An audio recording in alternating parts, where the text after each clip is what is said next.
What's going on, Disney fans? It's Dan here, and today I'm about to take you on an adventure on the high seas. And I'm not just talking about the ocean, I'm also talking about the musical high seas, because today we're talking about Cruisicals. What is a Cruisical, you ask? It's a musical on a cruise ship. And who does that better than anybody else? It's the Disney Cruise Line. And they've offered up a whole host of wonderful translations of classic Disney animation onto the stage in these live theater Broadway style productions with sets and costumes. And they've done it to Tangled and Hercules, Aladdin, Frozen, and they even do a pretty good job making original content like the Golden Mickeys or Disney Dreams. Now that you're familiar with the Disney Cruisical, you might be asking yourself, what kind of wonderful Disney classics did I miss being translated into the stage? Did I miss out on Moana? Did I miss out on Mulan? No, you missed out on Toy Story. And boy, did you miss out. Now, before I share with you the wonders that are the Toy Story Cruisical, there's a couple important things you need to know about Cruisicals and how they're made and why they're made the way they're made, all right? First, every Disney cruise has multiple shows. There's usually one big showstopper that's based on some classic Disney animation picture, and then there are 2 to 3 musical reviews that feature a whole variety of characters. What you need is a cast that's incredibly versatile. Triple threats, dancers, singers, actors that can portray all kinds of characters on multiple nights. You might need to be Pocahontas in this sweeping number about the colors of the wind on the first night of the cruise, and then the second night of the cruise, you're the butt of Slinky Dog. It's a uniquely interesting challenge to find people that can fit multiple roles across multiple nights to offer guests the widest range of entertainment possible. Number 2, these shows are only around an hour, and so while half the ship is at dinner eating, the other half of the ship is in the theater watching the show, and there's 2 shows every night. So because of this, you don't need an intermission. You don't need the entire audience getting up and leaving halfway through to come back in and sit back down again. You need to get everyone in the theaters, seated, give them a 50-minute experience that is going to blow their minds and make them hungry and send them out for dinner. And then subsequently, the second show, you need to give them a 50-minute piece that's going to give them some time to digest all that wonderful food that they just ate. It's kind of like what they do in the parks. They don't really want people to get up and leave and then come back. You need to do crowd control. And they're able to do that pretty perfectly with this 2-show dinner reservation kind of tango back and forth. And because Cruisicals are the same duration as the shows we're seeing in the park, what we end up seeing is park shows being turned into Cruisicals and Cruisicals being turned into park shows. And not only are things going to get cut, but when you're taking a non-musical movie such as Toy Story and adding music to it, you're going to end up losing even more story. The third thing to consider about Cruisicals is that they're must-do entertainment while you're on the boat.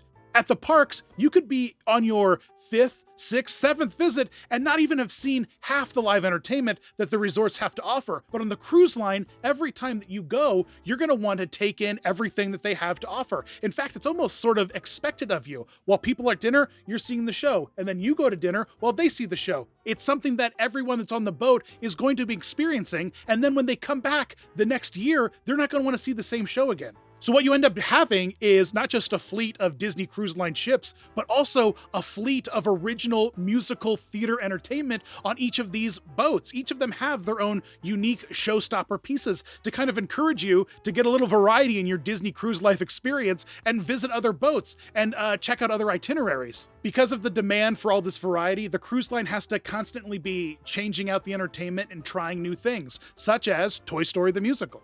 The biggest thing to consider is that you're on a moving vessel. And this is live theater with sets and pyrotechnics and special effects, and you're moving. This is a unique challenge that not many actors have to face. Most actors are usually standing on pretty solid ground to deliver their thoughtful monologues and moving songs, but not on the cruise ship. The entire theater is rocking and rolling to whatever the ocean wants to throw at that boat. The itinerary usually accommodates these big showstopper pieces so that they're performed on nights between ports where the waters are a little bit more calm and there's less distance to travel, so the boat's not rocking as hard. But other musical review shows are performed on maybe Embarkation Day, where they are booking and moving it through some pretty choppy waters. While they market these shows as big Broadway productions, there's always the risk of the boat moving, and so there's only so much you can do. There are certainly other things to consider about Cruisicals and performing on a ship, but for now, I want to take a closer look at Toy Story, the musical. Toy Story the Musical officially opened on April 10th, 2008 on the Disney Wonder. It was marketed as the largest theatrical production at sea. The music was written by a group called Groove Lily, composed of Valerie Vigoda and Brendan Milburn. They have such classic tunes as... well, I don't know.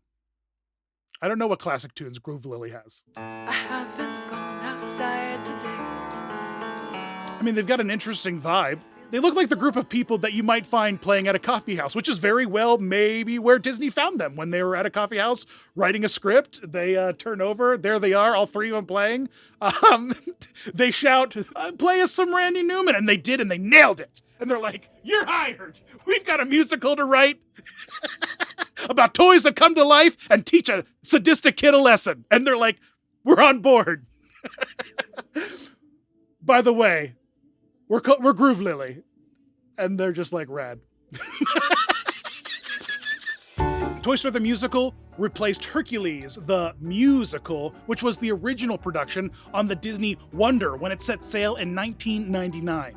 It was ultimately between this, Toy Story the Musical, and a Pirates of the Caribbean musical, which didn't happen. But later, hey, we got Pirates of the Caribbean as a fireworks spectacular with Jack Sparrow. He's swinging, he's swashbuckling, the ladies are swooning, but we didn't get to hear him sing. And maybe for the best. One of the creators was Ann Hamburger, the VP of Disney Creative Entertainment, who also spearheaded Finding Nemo the Musical. The success of Finding Nemo at Animal Kingdom in 2006 led to the creation of Toy Story the Musical. These two musicals are very similar in that they're both Pixar movies that were not musicals that were turned into musicals. And with Finding Nemo the Musical, boy, what a success! And with Toy Story the Musical, well, we'll watch it.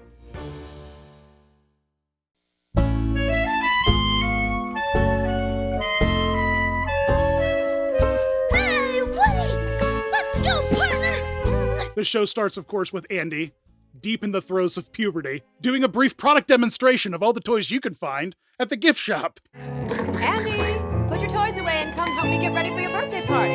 Okay, Mom! Now, Andy. I'll be right there, Mom! You got a... Andy, I said now! You got a friend in me. You've Got a Friend in Me is the only song from the original movie that made its way into the musical. They didn't include Strange Things and I Will Go Sailing No More, which also have lyrics, so I think it's weird that they didn't find a way to work that into the show.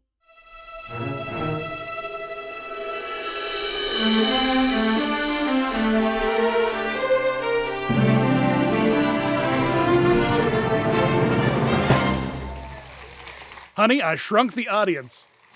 Pull my string is birthday parties today. There is just enough branding missing from that crayon box to avoid a lawsuit. Looking good today. Thanks, Em. You're in the pink yourself. A wonderful combination of both tracked character voices that are controlled by the stage manager during the entire production. It's not one long, continuous 50-minute track the live actors are performing with. Everything about this is individually fired off by a stage manager. What would these guys do without me? Weren't you scared? And out appears Rex, the original inflatable dinosaur costume. This costume is over 9 feet tall, and you can now find him at the NBA Experience at Disney Springs, helping train pro athletes in the off-season. He's got a mean dunk, all height, very little arms. Thanks for helping me with my flock. Mr. Potato Head is freaking out right now. Okay, first item today. Oh yeah, has everyone picked a moving buddy? Woody excitingly packing in as much exposition as he can in that 2-minute monologue while standing on a bunch of wooden blocks. Hey, listen, no one's getting replaced. What matters is we're here for Andy when he needs us. And he needs us now. Just because you've been sitting round inside a box or under the bed. You think you're only gathering dust. Woody's like, hey everybody, calm down. Andy's our kid and he needs us in this riveting musical number. And what I might argue might be maybe one of the better songs in the entire show. Hey, potato head, where'd you be without your eyes, your mouth, and your nose? You're just another faceless spot. What? You wish you had these lips. Most of the musical numbers in this show range on the scale of like, to, I mean, it's Randy Newman. It's the kind of music you listen to while you're maybe scrambling eggs. It's not the kind of music you listen to while you're doing high kicks in a ballroom, all right? That's what we're made for. That's why we're here. That's why we're here. That's why we're here. That's why we're Yeah, it's fine. Hit the lights!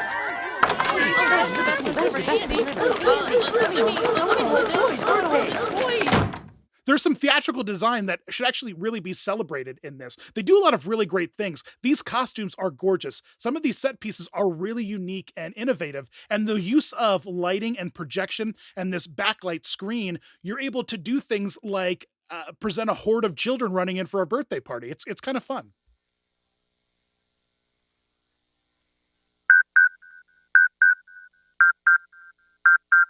And without any explanation, Andy's bedroom develops a trapdoor, and Buzz Lightyear appears. Remember all that hype and build-up in the movie with the Green Army men on surveillance, and they're checking out what toys Andy's getting, and everyone's freaking out with the walkie-talkies? None of that's addressed here. We move directly onto all gifts have been unwrapped and delivered to the toy room. Time is a fickle thing with this musical, as we'll soon learn. Huh? Well, a Space Ranger is a member of the most highly trained elite force in the galaxy. As a boy, I had a dream to be part of something. Thank God Buzz Lightyear minored in musical theater at Space Ranger Academy. Room with my eyes closed. Prove it! Right, I will. To infinity and... So Buzz Lightyear sets out to prove that he can in fact fly, which in the movie is this rousing Rube Goldberg-esque bending of physics where toys and beach balls and Hot Wheels result in aerial acrobatics of mind-blowing proportions. And here, the least impressive thing that they could have given me.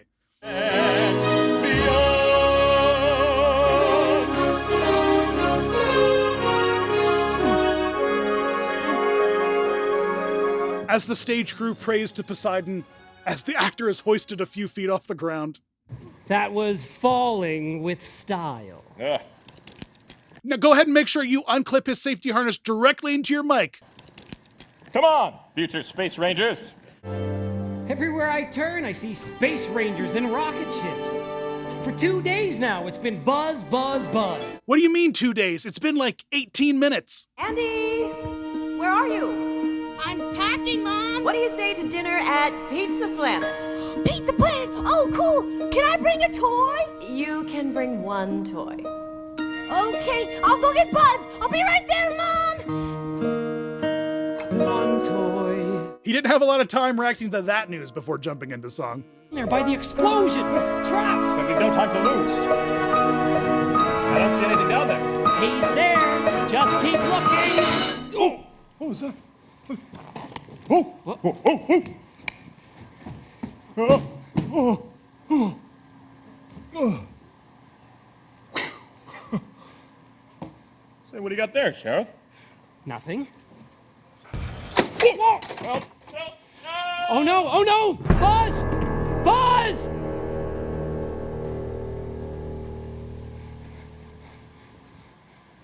What have I done? What happened? Yeah, what happened? I'm just as confused as you are. And I've seen the movie. Now might be a great time to bring up the fact that what you're watching is the official Disney recording of this show that plays in the staterooms in the evening when the show is happening live on stage, to give the guests the illusion that while they're in their staterooms, the TV is airing a live stream of the performance that's happening on stage. But really, this is the first cast of the musical in one of the first performances it had publicly. And a lot of things go wrong, as you can see here. And what's so great about it is that this is this is the cut they chose. They're just, oh, well, we'll keep it.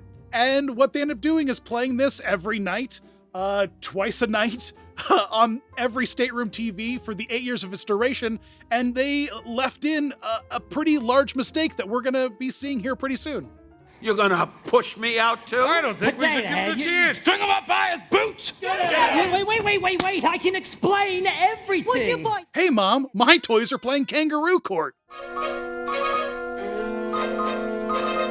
Buzz out there getting in some crowd work, hiding in the bushes. I can't believe it. They left me here. Forgot me.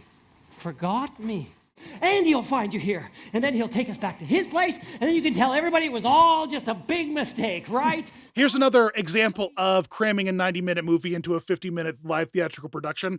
We essentially skip over a huge action-adventure sequence with the cars and the gas station and the big fight under the car and getting into the Pizza Planet truck. It's all condensed into this one scene that takes place in the back of Andy's car.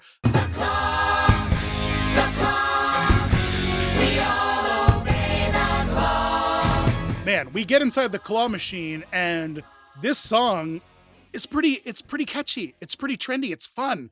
And what we are presented with is a chorus of adorable little green men. And the way they pull this off is a pretty tricky way of doing some costuming. All of these aliens are being performed, puppets on each hands, in groups of 3. These are massive puppets, costume pieces that end up filling the stage with a lot of motion, a lot of ambient life that I really, really like. Quick, get down before he sees us. Again, commenting on the technology they used in the show, it's really cool that the back projection screen, we can see Sid coming up to the game and actually playing the claw game, seeing that Buzz Lightyear and wanting to grab it. Watch and see if you can spot when Buzz Lightyear gets hooked into the claw. It's very subtle. Buzz, look out! Buzz, no!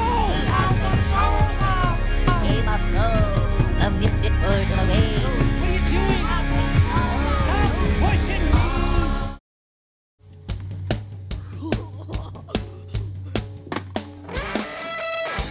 This is actually a pretty catchy song. It's one of my favorite songs from this musical. I'm the Da Vinci of destruction. I'm the Van Gogh of violence. I'm the Rembrandt of wreckage. He calls himself the Da Vinci of destruction, the Van Gogh of violence. This kid, while troubled, has an excellent art history education. Sid! Where are you, you rotten kid? I'm out here, Ma. Well, come in here and help me scratch my back. I love that they're like, we need a relatable thing for Sid's mom to yell at him to get him out of the yard so Buzz and Woody can start talking again. What does she need? Does she need maybe the garbage to be taken out? Maybe Sid needs to wash the dishes or walk the dog. He's got a dog, right? Maybe Sid should walk the dog. No, how about Sid scratches his mom's back? What? What kind of child did you have, Rick? No, Buzz. We must get out of here. Oh, if you thought this scene was creepy in animation, buckle up. Give it.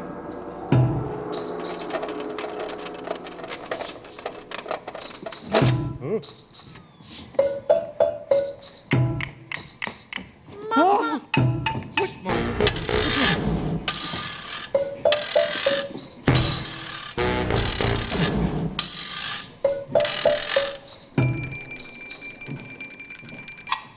Imagine being like a 4 or 5-year-old in the audience watching this? Be like, Mom, what are you doing to me? Mama. This cannot be good. The costumes of Sid's creations are particularly unique. They do some fairly interesting things to bring them to life. What I'm most interested in is the fishing hook with legs, because if you take a close look at the side, it looks like it was almost pulled right out of the movie and thrown onto the stage. But as it turns and it walks around a little bit, really interesting look at how the design of the costume makes this seamless kind of stage illusion to make it look like there's these extra long pair of legs. But really inside, it's just, a regular person with regular sized legs. Buzz, what are you doing? What I was born to do.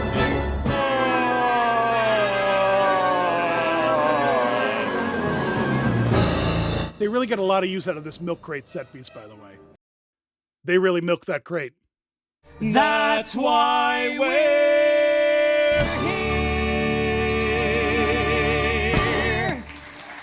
Buzz Lightyear, Woody, they make amends. They become friends in the face of Sid's evil deeds. Reach for the sky. Ah, it's busted.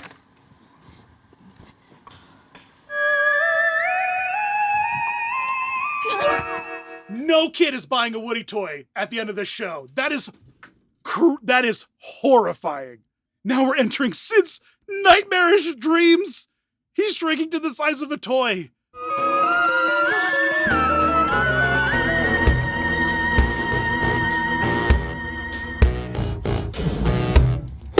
Who you calling busted? That's right, I'm talking to you. Yeah, Sid doesn't deserve this. Sid is he's a troubled child, but look at his parents. Look at who's raising him. He's scratching his mom's back every day. He just thinks he's strapping rockets to plastic and sending them into space. He's not realizing he's torturing living creatures.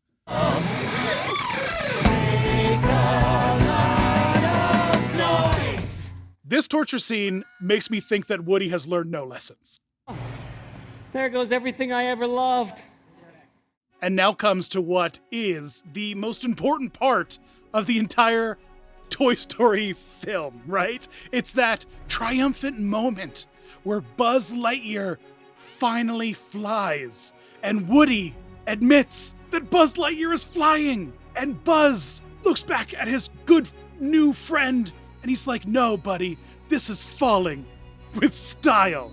And it's this beautiful moment that doesn't work if one of the characters misses their harness cue and can't get rigged up to the flying mechanism. There's this very brief moment where Woody runs off stage where he's supposed to get rigged up into the harness to do this big flying sequence at the end, and very quickly this whole end sequence deteriorates. Woody runs off stage, he doesn't get harnessed correctly, they don't call the pyrotechnic call because Woody's not securely harnessed, but he is latched on to the fly mechanism, but unsecurely, and so this last minute call is made to just send a stagehand right out on the stage, full view, to emergency unhook Woody so that he's not unsafely hoisted up into the sky. And he's committing. He's holding Buzz's hand, and then it's just this slow, sad, defeated.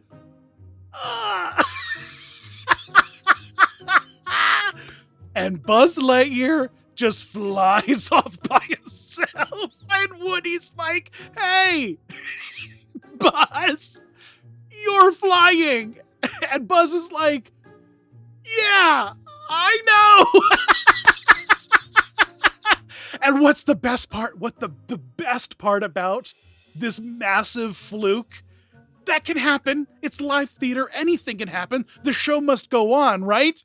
Except they recorded this and then aired it twice a night in every stateroom for 8 years. We didn't think to maybe get another take. We didn't think to maybe do a pickup of that massive moment where we light the rocket and it explodes in a fury of pyrotechnic wonder. And here's what it's supposed to look like, right? The one-armed man runs over, he strikes the match, it explodes in flame, he lights the rocket, boom, it goes. And here's what was officially recorded. That's show business, baby. But when he's just like, well, I guess this is happening. I'm not sure how the plot will progress from here.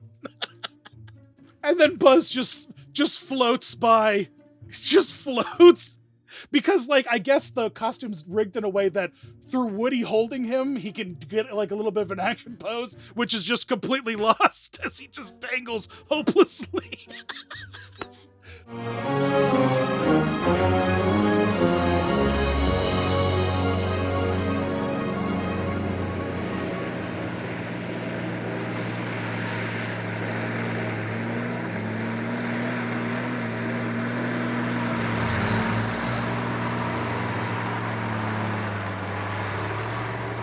Hey, remember that 45-minute pregnant pause at the back of that U-Haul van that all the kids were really ranting and raving about at the end of Toy Story? Me too.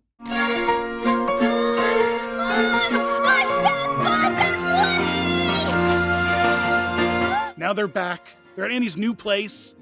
Buzz and Woody. They make it. They make it to that moving van.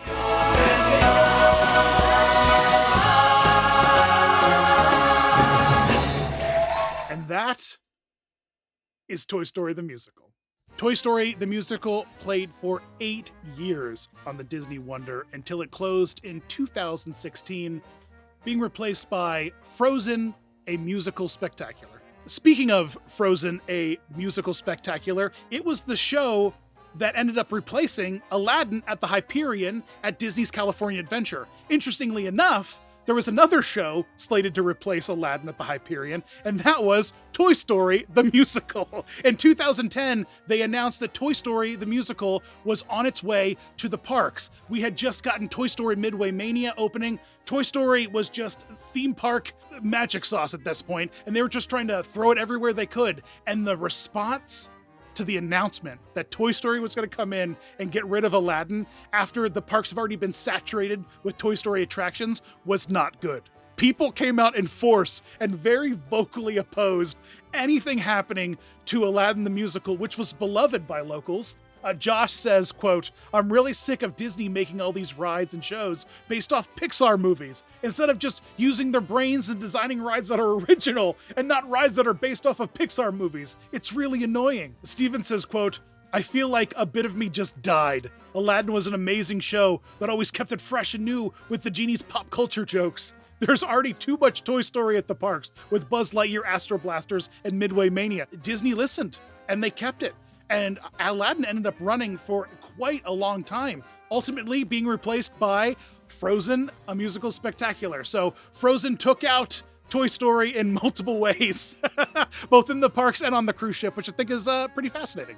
What's sort of amazing is that right when this film was being produced, Joss Whedon, one of the screenwriters, pretty eloquently put into words why Toy Story doesn't work as a musical, saying, quote, "It would have been a really bad musical because it's a buddy movie. It's about people who won't admit what they want, much less sing about it." After Toy Story was released, another movie that kind of followed the same musical format was released with Tarzan, right? With Phil Collins coming in, rocking and rolling. And when Tarzan was translated into a theme park live stage show, we got a Phil Collins band. Maybe it would have been cool to just roll out, a Randy Newman impersonator with a piano. I don't know, maybe that would have been better. Well, there you go. There's the Toy Story Cruisical and all of its wonder. Let me know in the comments below what other Cruisicals you've seen, or maybe you want to see me talk about and take a deep dive into. And let me know what you think. Come say hello to me on Facebook, Instagram, Twitter, Patreon. And as always, guys, I appreciate you watching. You rock.